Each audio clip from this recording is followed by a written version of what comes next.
Go Jackets. What is going on, everyone, and welcome to WreckTalk. We've got a lot to talk about today. We've made a new hire, and it seems to be replacing Kenyatta Watson.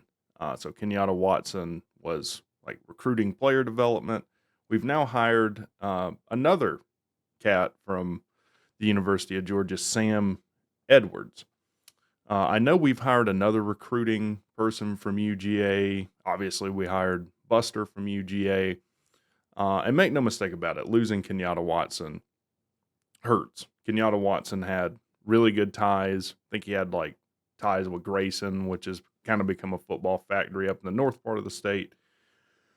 So what are we getting with this kid?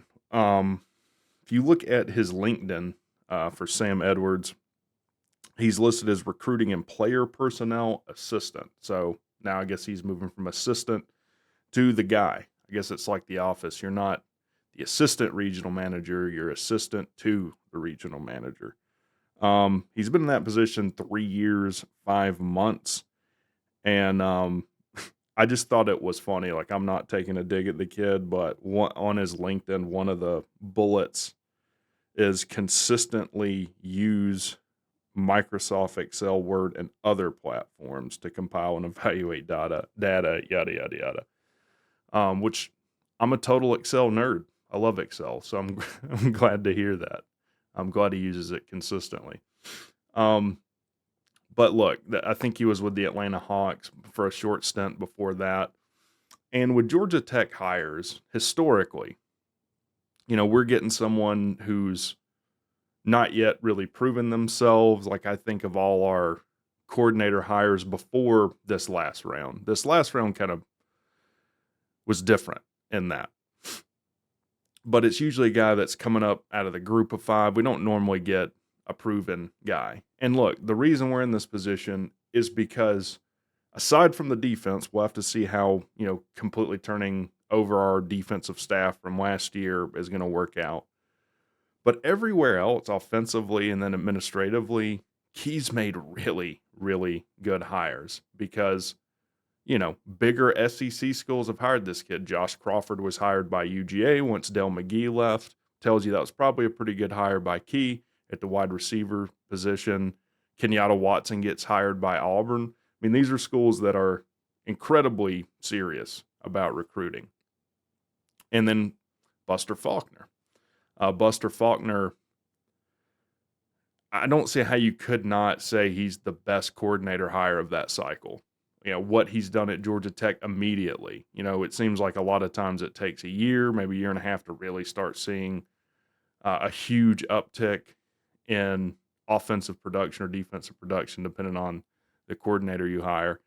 And we could be in the same position next year with him. His star is definitely on the rise. Kentucky reached out. I believe Arkansas reached out. So you got, again, SEC schools reaching out to him. If he has a similar or better season offensively this year compared to last year, he's got to be one of the hottest coaching hire names in the next cycle. So with that, I feel kind of confident that we could just promote Winky, go get another quarterbacks coach, promote Winky to OC, and we probably be okay. He's already look what he did play calling when Chip Long was the lame duck in Key's interim year. So I wanted to kind of talk about what does Tech need to do. I feel like we've made the first step, which is stopping the bleeding and then turning to where we're improving. We've done that. Key did an excellent job. Key did that day 1 as interim, or started doing that. What does Tech really need to do to take the next step up? And look, anyone will tell you this. The majority of winning in today's college football is recruiting. Probably 70%, maybe even more. It's just recruiting. You got to get the guys there. And Tech has never really done that consistently. And I'm talking about consistently in the top 25. I am confident that to compete for your conference, consistently over a decade to always be toward the top of your conference, you're probably going to have to recruit in the top 25. So we'll see how the Sam Edwards does in his role. And look, it's not just him. It's not like he's the only guy that handles recruiting. Obviously, Key makes visits. All these position coaches were hired because of their recruiting ties. But especially with how tumultuous everything is in today's landscape with conference realignment, NIL, whatnot, and portal, because Tech it doesn't seem like the near future is just, they're not going to be, and it's not just Tech. Most schools are not going to have the money to go spend $100,000 on a defensive end or whatever, especially when there's no commitment tied to it. So this is something I've heard Bryce Kuhn say that I agree with. You're really going to have, your scouting's going to have to be top notch, and your evaluation of talent, recruiting and developing is going to have to be top notch. So Tech, you got to keep winning and use that to bankroll you into recruiting. Now, I've said, if you've listened to the channel, I think the 2025 class is where that really starts paying dividends. I think if you're not in the top 25 in recruiting nationwide, then that is a disappointment for 2025. I think that's enough time. You've made your hires. You've turned the ship to turn up recruiting. So let me know what you guys think, kind of a shorter video. And the other thing is, we're tearing down the Ed Center before we get off here. I guess it's going to be the Fanning or something, the $150 million north end zone renovation. Not renovation. They're doing a cool thing there.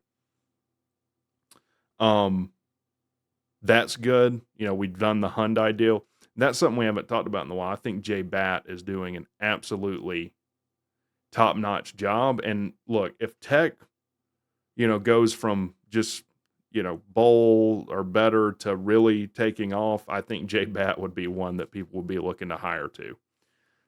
That's how good of a job I think he's done. I think thus far he's been an A or an A+ hire. It seems like he's hired the right coach. We'll have to see with Stoudemire. I mean, think about what he inherited when he came in. And I would think most of the time when you're being hired as an AD, it's not because things are going great. He had to make the two most important hires an AD can make. He had to try and turn the ship financially, and he's done all of that. So we'll have to see how Santucci does. And to kind of back up, that's one of the first hires that doesn't really fit the trend of someone who's not already proven. I do think Santucci is proven. He did have a top ACC defense last year. He does come out of the coaching tree of Mike Elko, there's a reason A&M paid him the money they did, right? Guy took Duke to beat Clemson for the first time in 10, 15, 20 years, something like that. So we'll see how that works this year. I do think we've gotten some good portal pieces, but as far as things that we can control, we gotta win this year. And it's tough with the 6th ranked schedule. Doesn't matter. I know that you cannot lose, you can't lose to Georgia State, or drop games that you probably should win. You definitely can't lose to someone like VMI. So you got to win all the should win games. And I'm not crapping on Georgia State. I got a ton of respect for their program. I think Dale McGee's doing good things there. So you got to serve on those games, and then you got to find a way to get probably 3 upsets this year to really get where you need to go. Anyways, let me know what you guys think in the comments. Thanks for watching the video. Y'all have a good one.